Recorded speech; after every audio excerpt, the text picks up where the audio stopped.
Within the context of the globalized world in the 21st century, local issues can rapidly become global threats. That's why the European Union has developed the instrument contributing to stability and peace, known as the IcSP, to face global and trans-regional threats within a global perspective. Removing chemical stocks from Syria, addressing security threats emanating from climate change, cooperating with different countries to combat maritime piracy, or fighting the Ebola virus outbreak, are just some of the examples of IcSP activities.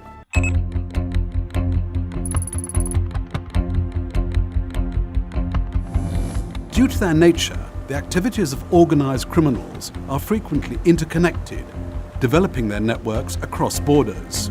Fighting drug trafficking, heroin and cocaine for instance, requires efficient cooperation at an international level. The huge economic flow produced by drug traffickers and the routes they use to smuggle their products are closely related to other illicit activities, such as money laundering and people trafficking, and also to terrorist attacks. Fighting them necessarily means strengthening cooperation between all the partners involved, such as international and governmental authorities and law enforcement services.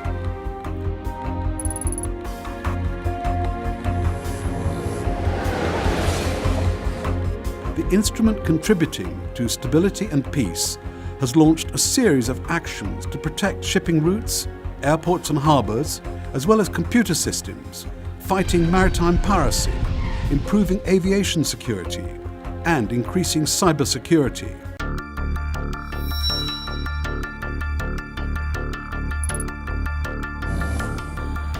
The constant threat of potential terrorist attacks requires a strong answer, both to prevent terrorist acts happening and to respond firmly if they do.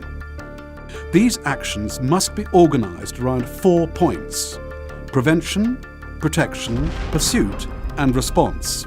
For example, the EU assists in making airports safer against terrorist attacks.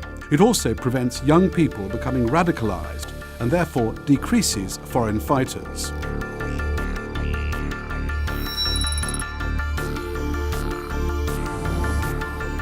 Since climate change has become a new threat to global stability, the instrument contributing to stability and peace works on mitigating the resulting security threats as a priority that will have an increasing relevance in the coming years.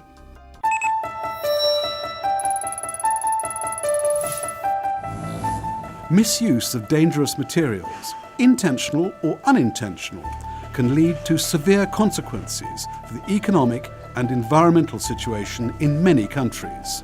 Experience has shown that a regional approach is the only effective response. That's why the EU promotes a chemical, biological, radiological and nuclear risk mitigation programme within a regional approach across the world, coordinated through centres of excellence. The CBRN Risks Mitigation Programme funds projects covering a large range of topics, ranging from natural chemical incidents or pandemics, such as Ebola, to reducing chemical risks and fostering export and border controls, particularly on dual-use items, to ensure regional stability and therefore global security. The EU plays an important role in reducing today's threats at a regional or even worldwide scale, building on the initiatives taken by individual countries and the EU member states, as well as other international organisations such as Interpol and the UN.